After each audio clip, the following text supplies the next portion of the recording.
Alright, so neoliberal ghoul Emmanuel Macron has successfully defeated far-right populist Marine Le Pen in the French presidential elections. So I wanted to get into some of the details here with you guys, but my initial reading of these results is that more than anything, this is a perfect demonstration of the failures of neoliberal politics in the modern political climate, as politicians like Macron continue to shift to the right, simultaneously legitimizing the ideas and the policies of far-right populists like Marine Le Pen, while also managing to disaffect massive portions of the electorate, mostly left-wing voters, and continuing to perpetuate the economic conditions necessary for far-right populism to thrive. So to start us off here from Le Monde, they say Emmanuel Macron wins, but the far-right hits a high watermark. The incumbent president was reelected Sunday despite the second lowest turnout in more than 50 years, and the far right broke 40% of the vote for the first time. So they say the hardest part now begins. Emmanuel Macron was reelected president of the French Republic on Sunday, April 24th,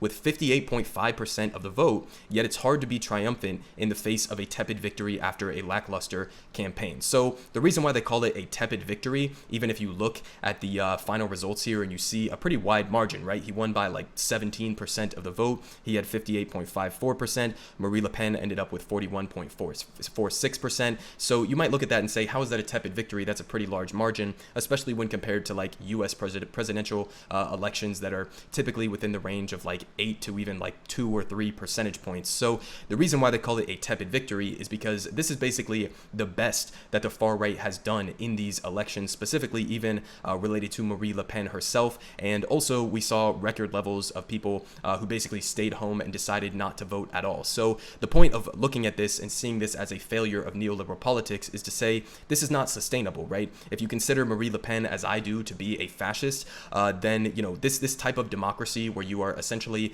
pressuring voters indefinitely to continue voting for the lesser of two evils, that's not going to be sustainable, and eventually the wall is going to break. But they give a little bit more details on that, saying first, the abstention rate of 28.01% came close to a long-established record that dates to the 1969 presidential election runoff, when it reached 31.15%, and similar to the current election with arguably two right-wing candidates like Marine Le Pen and Emmanuel Macron. They say the 1969 election saw two right-wing candidates, Georges Pompidou and Elaine Poher, face off. Now, I'm sure that I'm butchering those, but stick with me here. And they had a quote here, and I'm not even going to try to pronounce this part, from the communist politician Jacques Duclos at the time, using a French expression that means 6 of one and half a dozen of the other, implying that the two contenders for the Élysée were too similar to present any real choice for French voters. And it seems like a substantial portion of French voters felt like this election was similar to that one,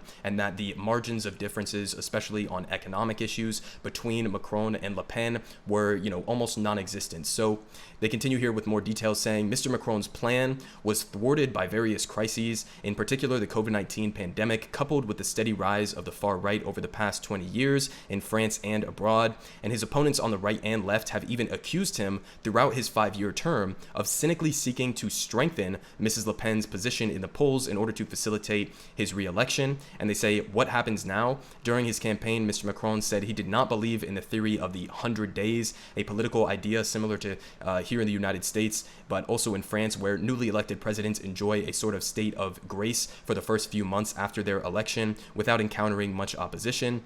And they say in the government, some ministers even fear the virulence of a possible third round of the election, which would play out on purely social lines and see protesters from the radical left take to the streets against Mr. Macron's plan to raise the legal retirement age to 65. So this is just one policy example of how he was getting outflanked from the left by Marine Le Pen on some economic issues. Now, I don't really see this on purely social lines. If you're talking about raising the legal retirement age to 65, that directly ties into economic precarity that French voters are facing. So again, just one example of how Macron was pushing austerity in the face of a far-right populist challenger and essentially allowing her to get an easy win over him in that domain. And when it comes down to it, social issues did play a large part in this campaign, but also, just the bread and butter economic tabletop issues were also primary in this election and the reasons why people were showing up to vote. So that's just a little bit of a breakdown there. Now we have another breakdown here written by by Kenny Stancil, who I think did a great job putting this in perspective of the failures of Macron's style of politics and essentially enabling the far right to thrive in this political climate. But he says neoliberal Macron wins French election, but the far right Le Pen increases her vote share. So he says Macron received a projected 58% of the vote to Le Pen's 42%, becoming the first French president since 2002 to be re-elected. And Macron's 16-point margin of victory, however, underscores how much ground Le Pen's openly xenophobic and Islamophobic party has gained since the previous election when both candidates faced off in the runoff round for the first time. And they say just 5 years ago, Macron beat Le Pen much more soundly, 66% to 34%. So again, you see these margins continuing to close over time as more voters are disaffected, again, primarily left-wing voters who want bigger, bolder, left-wing populist ideas to be front and center. And I mean, this is a massive gap difference that we've seen just from a few years ago in the most recent election previous to this one. I mean, 66% to 34%. We're talking about a 30-point margin there that has now been shrunk to only like 16, 17%, almost cut in half since the most recent election. And they say earlier this month, Daniel Zamora Vargas, an assistant professor of sociology at the University Libre de, not even going to try to pronounce that, argued on social media that Macron, a former investment banker who has reduced the corporate tax rate and exacerbated economic inequality and insecurity, is no centrist. He was the most right-wing president of the Fifth Republic, said Zamora. He created the conditions for the extreme right to be able to win the presidential election.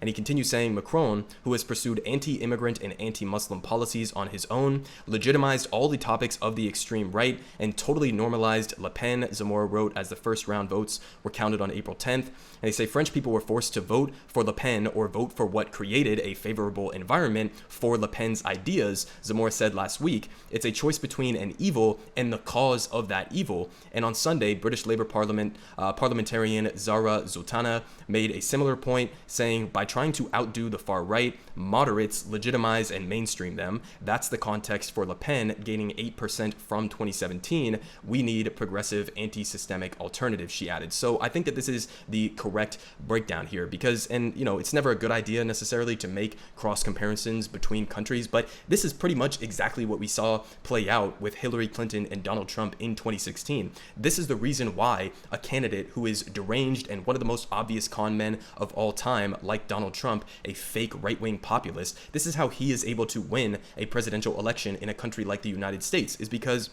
his opponent, Hillary Clinton, was a neoliberal ghoul similar to Emmanuel Macron, who had spent the previous decades, alongside Bill Clinton as well, pushing these policies of, free trade agreements like NAFTA, or other policies that basically gutted the Midwest here and turned it into what we now call the Rust Belt states, where essentially manufacturing jobs were shipped overseas. The working class here in the United States was completely decimated at the behest of U.S. multinational corporations who wanted to go exploit cheap labor overseas. And the reaction to that was you saw Donald Trump able to win a lot of those Rust Belt states by pretending like he was going to bring back those manufacturing jobs, and he was leaning into this populism and these ideals that are felt by working class people across the world, not just in the United States but also in France, where if you have these economic precarity or precarious situations for working class people, then they're going to be more vulnerable to this idea of far right populism. You're going to leave yourself more vulnerable for politicians like Marie Le Pen or politicians like Donald Trump to use, let's say, immigrants. In the case of France, you're talking about mostly Muslim immigrants. In the case of the United States, you're talking about mostly Hispanic immigrants, but there's similar crossover in fascists' ability to use the economic precarity that working class people are feeling and then point to immigrants as scapegoats or point to minorities as scapegoats for all of the problems that are created by the neoliberal system of capitalism that we have in place right now and have had in place for decades. So the ability for somebody like Donald Trump to win in 2016 was directly correlated to the failures of the neoliberal policies of a candidate like Hillary Clinton. And people eventually, Macron came out on top this time, but people eventually are going to give up if they don't see legitimate left-wing economic policies being put forward that materially improve their lives, and they're going to be much more likely to fall down that rabbit hole of falling for, this far-right populism that is presented by a candidate like Marie Le Pen. So that's my takeaway from this. This is not a sustainable democratic reality for France or here in the United States. If you're not going to have any legitimate left-wing alternatives presented to people, then they're going to be much more likely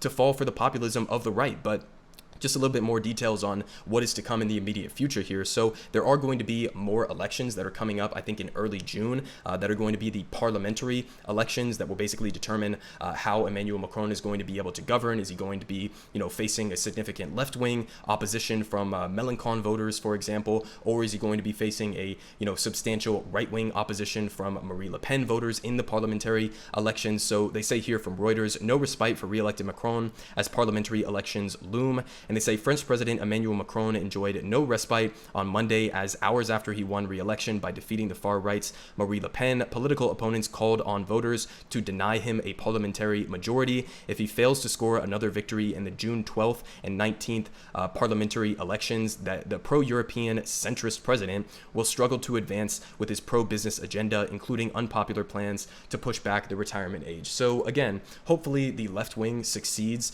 in these parliamentary elections, and I'll keep you guys updated as we get more information and we get closer to those election days. But hopefully they succeed and they're able to successfully drag Macron to the left, not just for the sake of average working class people in France, but also for the sake of actually opposing fascist candidates like Marie Le Pen. This is not a sustainable system if you are perpetually asking voters to vote for the lesser of two evils and just saying, I'm not as bad as the other candidate in this race. It's not going to be sustainable. And as we saw in 2016 with the election here in the United States of Donald Trump, eventually people are going to give up. Eventually people are not going to be willing to vote for the lesser of two evils, and a candidate like Marie Le Pen is going to be able to succeed. So you got to watch out for that. And if you actually care about opposing the right, then you should oppose them with left-wing economic populism, because neoliberalism is clearly on the downfall and it's not going to be able to sustainably continue being this, perceived bulwark against fascist candidates like Marie Le Pen.